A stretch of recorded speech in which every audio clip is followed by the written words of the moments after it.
Dear Clash Guards, I confess my emotions have been a mess. Cause you changed everything we ever knew. From witches to poison and the Queen walked too. Whoa, I've been wrong, I was wrong. Been at town all night, way too long. Getting hogs and Valkyries. I'll push that button and believe in you again. Welcome to episode 85 of Pineapples and Thorns. I'm your host, Kat, and today I am joined by the one and only Itzu, former player with Dark Looters and Tribe Gaming and host of many Supercell live events and tournaments, and prolific content creator. Welcome back, Itzu. Thank you for having me. Appreciate to get the re-invite. Yeah, it's good to have you back. So we did a very detailed get to know you episode back on episode 64. So for our listeners, I highly recommend that if you missed that episode, go back and give it a listen. Lots of great information there. And we'll just jump right into all the questions. I have a fair amount of stuff to get through today. We have been playing Town Hall 16 for a while now. I just wanted to get your thoughts on it. Do you feel it's balanced? And if not, what, in your opinion, needs to be done to balance the game? I feel like balance in general is always a tough topic because it's like, depending on who you ask. If you're asking right now currently some of the best players in the game, it's obviously way too easy. If you ask the average clasher, it's probably too hard. So it's a really, really tough question. And sadly, we can only judge this question from our perspective on the game and not really from the what is the best for the game perspective, because those final numbers, only Supercell have those. So from my current standpoint, it is too easy for me personally. But I think for the game currently, it is really, like, the game in general is in a good spot. The only thing which I would personally criticize at the moment is the variety, which means Root Riders are either too strong or everything else is a bit too weak, depending on, again, what Supercell thinks, what most players are happy with. If the game should be on the level of Root Riders, if everything should be on the level of them, or if Root Riders right now are a little bit too strong. But currently, if 90% or even higher of the strategies are only one troop, that's not optimal. But when it comes down overall to how hard or easy the game is, I think, again, I think that is all right for the game where it is, but just make the meta more versatile again. I guess that's the only criticism I have right now. Yeah. You mentioned Root Riders. I know they nerfed them twice, and it doesn't seem to have had a huge impact on it. And it seems like even Town Hall 15, it was just Clash of Dragons, and they tried to change that up with the Root Riders, which was a pretty innovative troop. What can they do to balance it? Like you mentioned, bringing all the other troops up to the Root Rider level, but then you pretty much have to buff the defenses then too, don't you? I mean, that's like the thing. I feel like from our bubble, from probably the viewers you have on this podcast, and in general players who are active on Discord servers or social media, I think the majority of those players might think currently the game is too easy, which is understandable because they're really actively playing the game. Most of them still have a ton of different accounts. They're playing on different town levels, so they're getting a lot of practice in. But if you actually take a look at some numbers of how big the game actually is compared to how many are even interested in being that active, I guess, like Judo right now is the by far biggest Clash creator, right? And he has, like, on bigger challenges, maybe 2 million views or something, which is already a lot. And then if you think about, like, Clash of Clans was, I think this year, the second biggest Supercell game based on the post of the CEO of Supercell. So I guess like around 80 million or something players monthly. Then you take in consideration it's 2 million of them are watching, like, are even interested in YouTube content and stuff like that. There is a big number missing. And I feel like for a lot of those players, we cannot really get ourselves into their position Because for us, we are actively playing the game, right? Like for us, it might be too easy, but for them, I have seen so many people who struggle even with the easier challenges, of the harder challenges, where I would argue that you, me, and a lot of the viewers had no problems of finishing them. So it is like balance in general is a really tricky thing in every game. And I feel like in Clash, especially because Clash is such a casual game. In my opinion, it's not meant to be a big esports title or something that's Brawl Stars or something. But some people play it casual and they don't want to sweat to have a chance of 3-starring. And I feel like that is something which a lot of people are forgetting when they're coming just out of this, let's just call it social media bubble. Right. So let's talk a little bit about the hero equipment and what kind of army compositions you're using in your daily attacks. You do legends, and you've showed us some videos of your climb to first place in legends. What currently are you using in legends? I'm currently pretty much just using mass root rise with fakeries because it's pretty quick. And currently I'm not usually really using the attacks for content. So I'm trying to like keep the time low, I guess. If I'm like playing more for fun, and want to invest more time into the game, playing legends attacks and everything, I would do something like the multiple hero charges, which I'm doing on my channel as well, with like clan war attacks and stuff. But yeah, currently I'm just using the mass root riders because it's just really time efficient and I can get my loot attacks in for the ores, because I mean you asked as well about the equipments. You need to get those daily star bonus attacks in to really make sure that you're staying close to the curve. I mean, even though people know I'm spending quite a bit of money as well into the game, but even then I'm trying to obviously not force it and spend even more if I can unlock the ores and equipments free to play. Yeah, for sure. You just put out a really great video on the hero equipment and what you recommend people to use for each hero. I found it really, really helpful because there hasn't been a lot put out about something like that, and a lot of people are struggling. They're overwhelmed. What do you upgrade first, and what do you invest in? Because ore is so precious. I liked how you listed out the best equipment for each hero in your opinion and explained your reasoning. So you talked in your video about how important maxing the equipment at Town Hall 16 is. For those on the ore grind, can less than maxed equipment still be effective? I mean, you have already touched on how easy it is for a lot of people currently. The game in general, like it's not only Town Hall 16, it's like every town level was intentionally made easier from Supercell, right? So you don't need max equipment, and I feel like that's kind of sad to see that some people are like blaming their fails on not the correct equipment, non-max equipment and stuff like that, which is, I don't know, I just think it's a weak mindset, because you can always put that to everything in life, this type of mindset or this type of thinking, which I feel like is kind of nonsense, because currently equipments are nice and everything, and for some niche strategies a lot of them are great to use and you can rotate through and everything, and for videos, I mean, they look great. I mean, obviously as a content creator I'm always showing only the attacks which work, or like which make the thumbnail, the title, the story of the video look good, otherwise I would not upload it, right? So I feel like that's something which people always underestimate. And currently, in my opinion, there's only one equipment which you have to use, kinda, which is the giant gauntlet, probably for the Barbarian King, or like which is I think the best equipment if you're talking in general. Like there's some special cases where you could think other equipments are decent as well, but the giant gauntlet always works. And other than that, I feel like as long as you have one set of equipments max for your town level, you're fine. And obviously you can always more optimize things and stuff like that, but in most of the cases the equipment is not the problem. Typically the problem is in front of the device, and I'm sorry for saying that. But it's good to be brutally honest, right?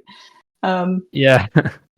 There's like the various new equipment that they've been introducing, like the angry jelly and the spiky ball. Do you see those being used more often now, or are those very specific to certain bases? I feel like it's not specific to certain bases. It's more about specific to certain strategies. As long as you play those strategies, you need those tools then to make them stronger. But as long as you don't play those, you don't really need them, and you don't really need to use them, which I think currently is a nice trend we see in Clash. That something a lot of people were scared about is we always get new equipment, and this new epic equipment is going to replace the one we had before. It's just a stronger version of it and whatsoever, which I feel like currently we do not have. I feel the only equipment you could say that was the epic gauntlet again from the Barbarian King, but otherwise it is always filling a specific niche where it is catering towards. For example, the Frozen Arrow. It's nice for queen charges. It's amazing. But still, you can do a great job as well with the Archer Puppet. Or, for example, in most of the other strategies, you can just use the Healer Puppet with the Invisibility Vial. So you're not really relying on the new equipment stuff. And I feel like the only problem is for those players who are playing the game mainly to get to a maxed out stadium or like the maxed out account, which I feel like is the more casual approach. I mean, a lot of, probably the listeners as well, and a lot of people who are active on the social media, they do want to become better at the game. There's this approach, obviously, and then, as I said, there's this other massive player base who just want to grind, like not really grind, but just play the game and get to max stadium. And for those players, I feel like especially the equipments can be problematic because there are so many, and it really can feel overwhelming. For mainly those players who are already playing the game. If you have started playing Clash of Clans when the equipments were released, I think you don't even notice that there are so many, because the progression of the equipments with the progression of your village align probably pretty nicely.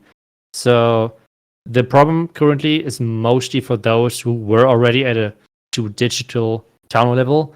They can feel overwhelmed, but power-wise, you don't really need every epic equipment or every common equipment or whatever. Like, as long as you have this one set of decently upgraded equipments, I think you're good to go, in my opinion. Yeah, there really is a lot of equipment, that you can choose from, and it would be nice to experiment. And I think that's up to the individual player to experiment and see what works best. But having, a video like yours to sort of have a base to start from is quite helpful. It seems like the plan from Supercell is to keep introducing more equipment in the future.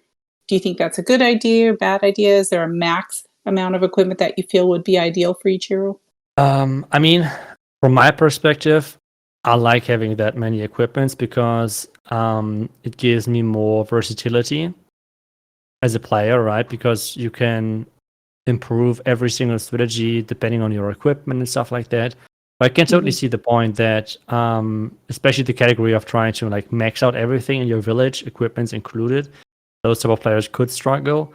Then again, I guess the semi-pro players who are trying to like rotate through strategies and would like to use all of the equipments, those would have a problem as well. But let's be honest, the majority of players, they're rotating maybe to, if they're rotating at all their strategies, maybe to 1 or 3 strategies. And for that, you need 1, maybe 2 set of equipments maxed. So, yeah, it's like, it's a tough topic overall. I guess it really depends on the style of how you are playing the game. From my standpoint, which, I mean, obviously, as I said earlier, I'm known for as well spending a lot of money. I like overall to have the versatility of being able to adapt to strategies, and switch equipments based on that and stuff like that. But I would like to not see a Giant Gauntlet 2.0 where it is an equipment which is just so strong that you have to use it. I kind of currently like it with what they're doing with like the spiky ball of like adding a damage equipment to the Warden, to the King, same thing with the Warden and the Fireball, changing the identity a little bit of the hero. I like that you don't have to use those equipments, but obviously you can, and they're really powerful. But that's exactly what I like. Like, you should not be punished of not using that specific strategy, or like that specific equipment, like with the Giant Gauntlet. I feel like this is where the Giant Gauntlet is kind of, I don't know, not optimal design power-wise. But at the same time, I cannot see that Supercell is really heavily nerfing equipments, because with you already saying like it takes time to upgrade those equipments, Right. and I can see already the huge complaint wave of like people freaking out because specific equipment got nerfed, which they have maybe maxed out, which takes like a couple of months of like playing the game. So yeah, I just hope for the future that we don't see those way too overpowered equipments. Well, plus especially with ore, if you're purchasing ore with money, like in the packs that they have occasionally, and then they go ahead and nerf it, it really would leave a bad taste in people's mouths, I think. Yeah, I agree 100%. Yeah.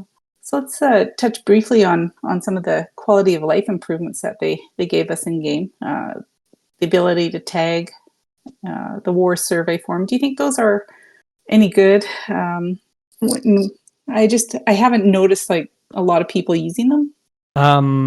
For me, it's like a lot of those quality of life improvements are not really catering towards me, I guess, because I always use Discord as another addition to Clash of Clans to communicate and stuff like that.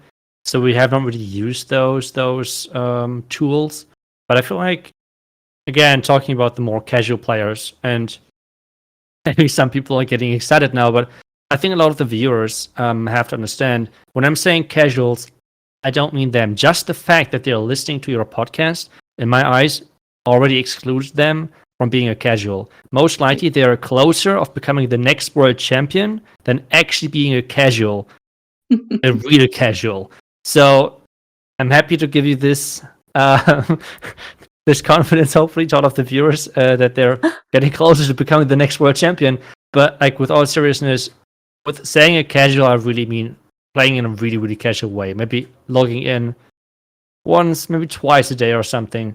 But for those type of players, I think it's really nice, especially considering how many times I see the question of like, okay, can Supercell rework the clan recruitment system and everything? Which, to be honest, I personally, don't get me wrong, it's not like I don't want to offend those people, because I think their points are completely valid. But I personally, it's not affecting me. And this is always where I'm trying to then explain to people there's a difference in asking for things to be changed for you as a player, you yourself, or maybe for the player bubble you're playing the game in, or where you think changes should happen which are good for the game. So for example, me as a content creator, a lot of things I don't really care about, like clan recruitment and such things. Like, I don't know, I do one video and I will probably fill a clan. Like, this is not meant to be a flex, but this just try to explain that some things are happening for me in different ways. And then as well, like with playing the game already for such a long time, I obviously would like to have a way harder meta. Again, saying though, with being in this position, I think for the game, again, it's better having the game easier. So it's always, people have always to keep that in mind when asking for such things. And this is where I feel like those quality of life changes, I think, were quite nice. But again, I don't know, but I think they were quite nice based on comments I have gotten with the sneak peek videos and such things. But I feel like one big feature which people are heavily asking for is the clan recruitment, and that this is improved, hopefully. Yeah, I know for many people listening, and for many of the clan leaders that I know, recruitment isn't really an issue because word of mouth gets around and they use other tools to recruit, whether it's on Reddit or Twitter or wherever. And they don't really have those issues. But, you know, there are, like you say, many very super casual clans that aren't connected to the various social media. And without good old global, where do you find people, you know? Because it used to be you would go into global and you'd talk to people and, you know, you would invite people to your clan. Obviously, with all its flaws, that was one thing that you could do. So yeah, it's a pretty tough issue for the developers to try and tackle, and hopefully they can come up with something. So the May theme was the soccer ball or football for the people who hate the word soccer. Holland. It was an interesting choice for a sports star clash collaboration. I'm in North America, so I'm not as heavily involved in the European football scene, but it seems to have gone really well. Like a lot of interest, a lot of excitement over it. Do you foresee more collabs like this in the future? I have no idea, and if I'm completely honest, I had no idea when I first heard the name who that actually is, Oh, because good. I don't I feel so am bad not then. into soccer, football, or whatever whatsoever, and I'm really, really sorry, but I have no clue about that. I was like maybe 10, even 15 years ago, maybe back then I was a little bit with like watching it or something, Mhm. but currently, or like even the last years, no, not.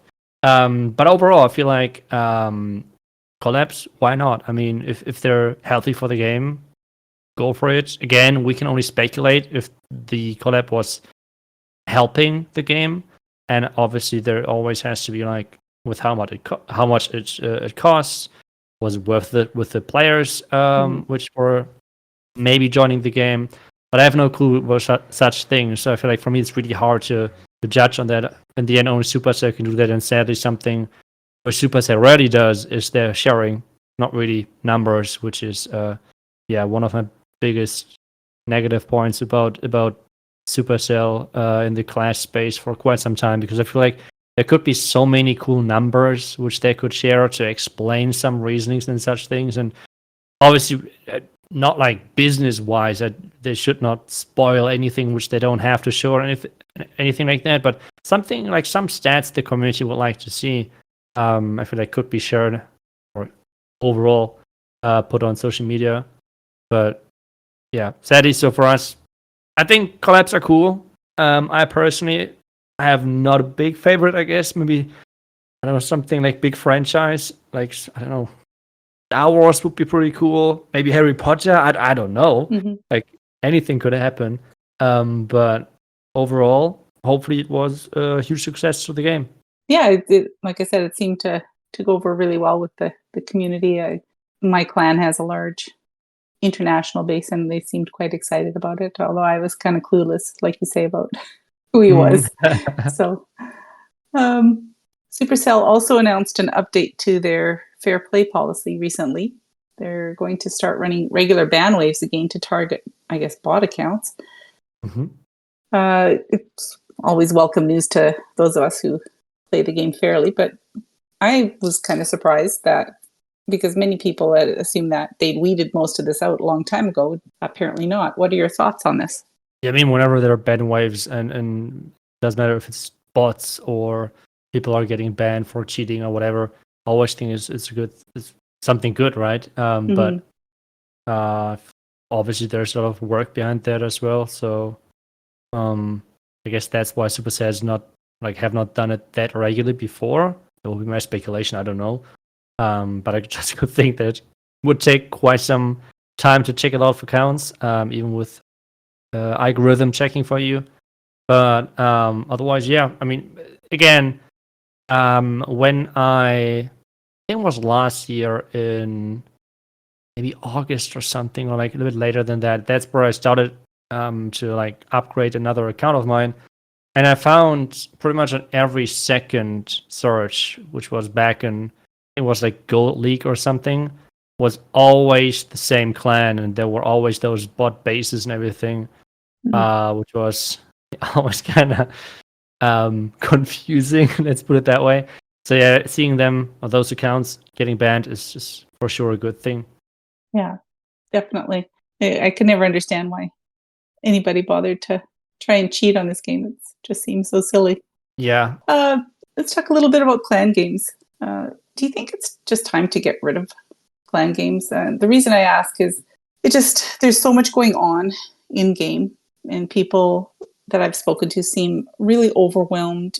They feel obligated to do them, even if their accounts are max. We've got SECWL, Clan Capital, Clan Games, the event passes, and you've got to do your regular wars to get that. Or is Mm. there some way that Supercell could just combine clan games into something else like the monthly event, or just eliminate it? I mean, first off, that question. I'm not sure if it's good to ask me that because I'm known for never doing clan games. Um, but coming from another perspective, maybe I think the bigger problem is that a lot of people within this social media community, and especially being part of a really active clan, I think whoever you ask, like the majority of people you ask, would tell you that they have multiple accounts. Obviously, not all maxed out or 16 or whatever, but they are playing multiple accounts. And I feel like those decisions to play multiple accounts have been made in 2023 or earlier, where it was totally fine to play multiple accounts because Clash was just a chill game. But with 2024, everything has changed with non-stop events, non-stop action. So I feel like this is more in line now with other games because all of those events and such things are happening in other games as well, right? Like it keeps the player base way more active. I think Supercell already said that in one of their posts or something, that I think overall it's like players are really, really active and such things, which is obviously a good thing. But for those players now who have created all of those different accounts, when this was not the case in the past, it can be really overwhelming. So I feel like this is playing in quite a bit. If you're currently feeling burned out, the first question I would ask is, do you play multiple accounts? And if the answer is yes, I would ask, is it still worth it to play those multiple accounts? Or would it be maybe okay to consider maybe playing only your main account, maybe one other account or something? Because currently, as you said, there is so much going on that you don't need to have this second distraction, because I feel like that's one of the reasons why a lot of people have started another account, is because long upgrade times. So you had nothing to do maybe otherwise, so you just started another account, right? Started another account, yeah. Yeah. Because overall the game is really addicting, so you just want to play the game, but because of the upgrade times, maybe not. You don't want to spend thousands of euros or dollars to speed through the process. So you just create another account. I feel like this is one of the main problems I see currently, that people are still stuck in this old mindset of, hey, I have 5 or even more accounts, and I feel just burned out. And well, the obvious answer might be, well, time has changed. Now Clash of Clans is a more modern game where a lot of things are happening with those events and with things to play. Yeah, I totally agree. I've got 6 or 7 accounts myself, and oh god. I've got 2 Town Hall 16s and a 15 that I'm thinking about taking a 16, and I've parked most of my other accounts, and I have to just kind of ignore them. But I know people who have like 20 or 30 accounts, and they do clan games on them, and I'm like, how can you even do that? I don't understand. So I agree. I think people are going to just have to focus on their main accounts and unfortunately put some of the others to the side. So Town Hall 17 is probably on track for later this year. What kind of things would you like to see for Town Hall 17? I mean, first off, not only specific for Town Hall 17, but more in general, again, that Supercell is more transparent. And they now, after a couple of months of the start of Town Hall 16, they have finally talked to the community and explained why they had this drastic meta change from Town Hall 15 to Town Hall 16. And I really hope that with Town Hall 17, we can finally settle it with what the perfect balance, at least for Supercell, and what they think what the best is for the game is looking like. Because they have said that they wanted to test it with the Town Hall 15. Apparently did not work out that great. Now they're testing the complete opposite with making it really easy. And then I just hope for Town Hall 17 we have like a meta where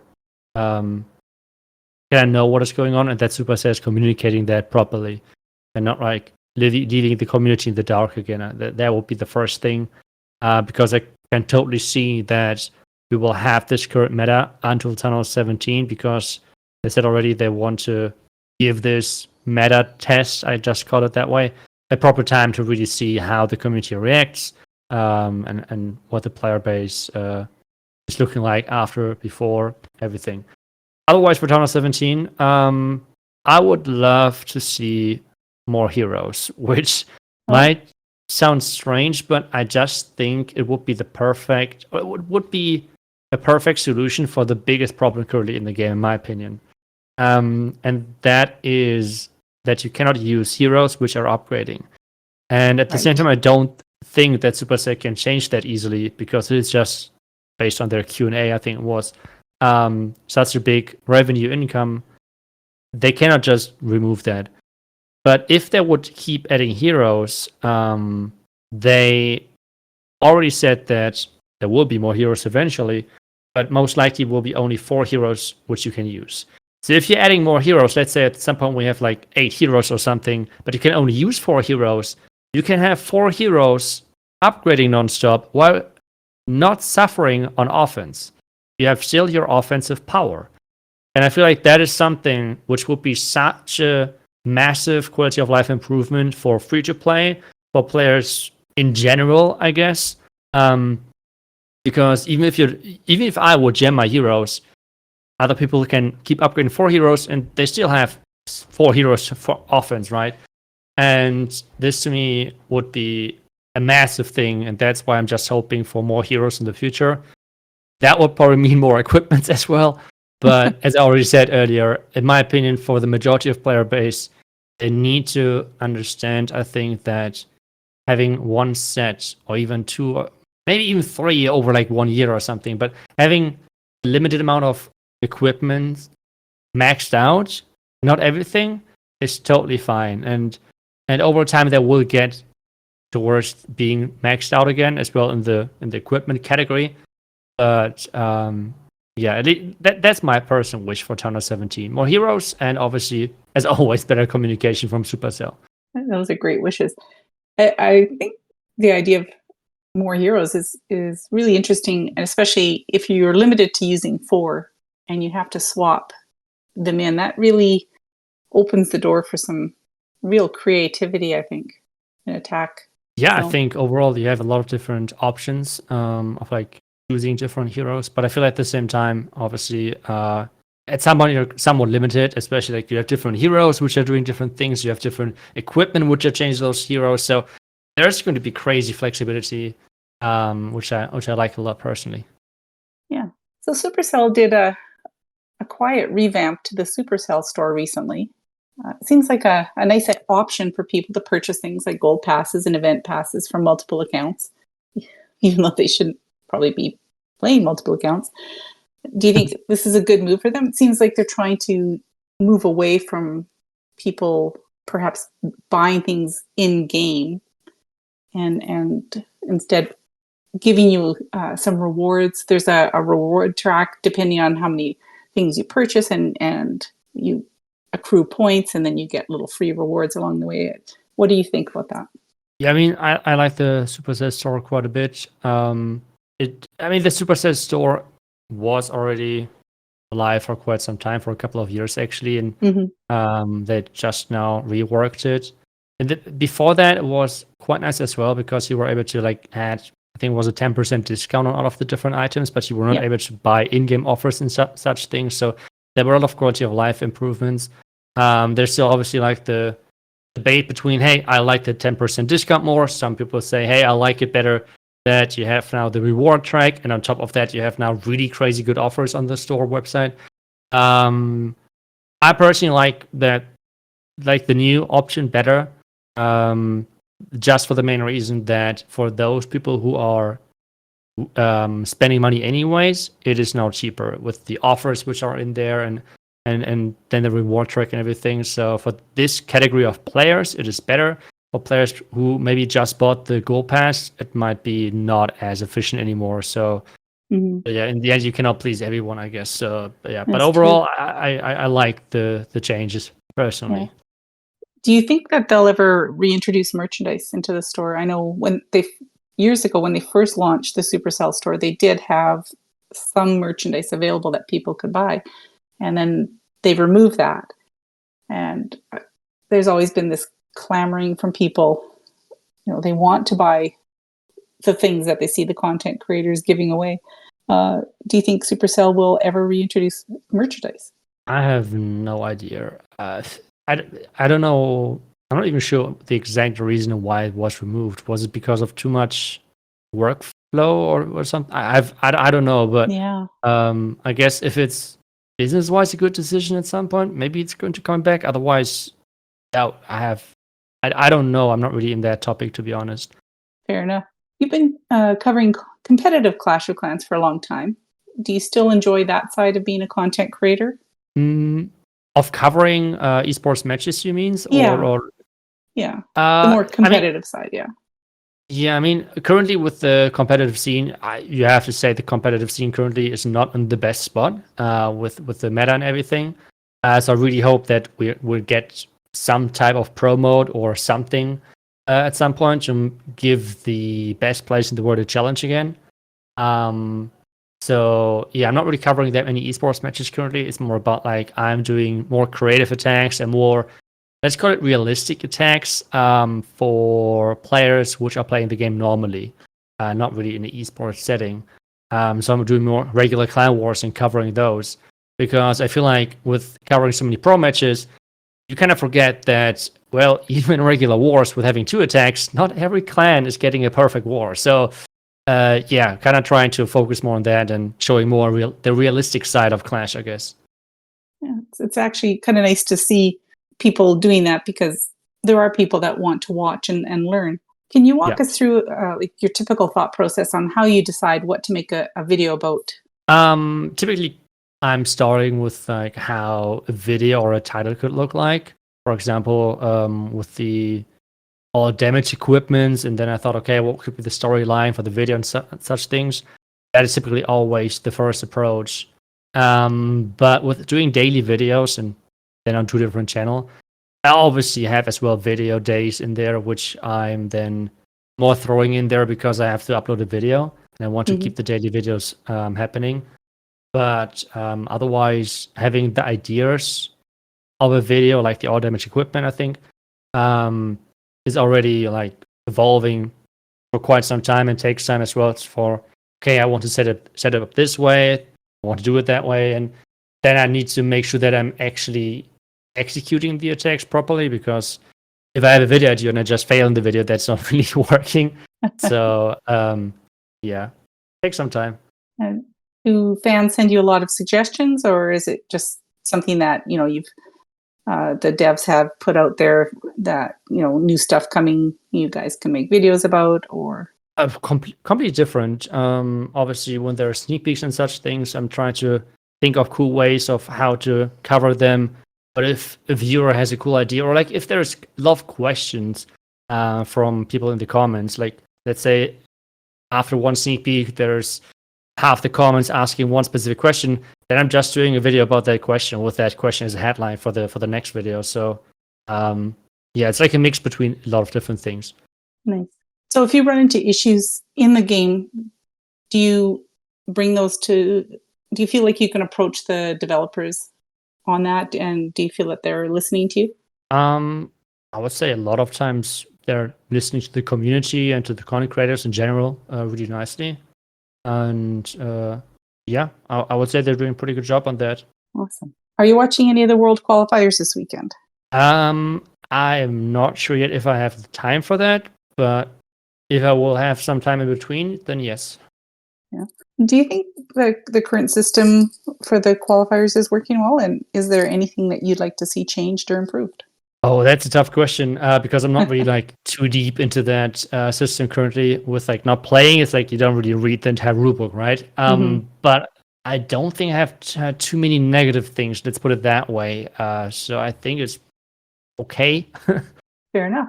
Let's just briefly talk in the States. I know they're talking about there's this big thing on potentially banning TikTok. I'm not sure what it's like in Europe. Will a potential ban on TikTok in the US impact you and the other content creators greatly? I guess it depends on how much TikTok content you do. Overall, like I'm not using TikTok personally. I have tried creating content on it, or like I have paid someone else to do content for me. But that did not work out that great, or as I intended, as I thought. So I kind of stopped that. So I'm not really doing any short form content currently. So TikTok is not really affecting me at all.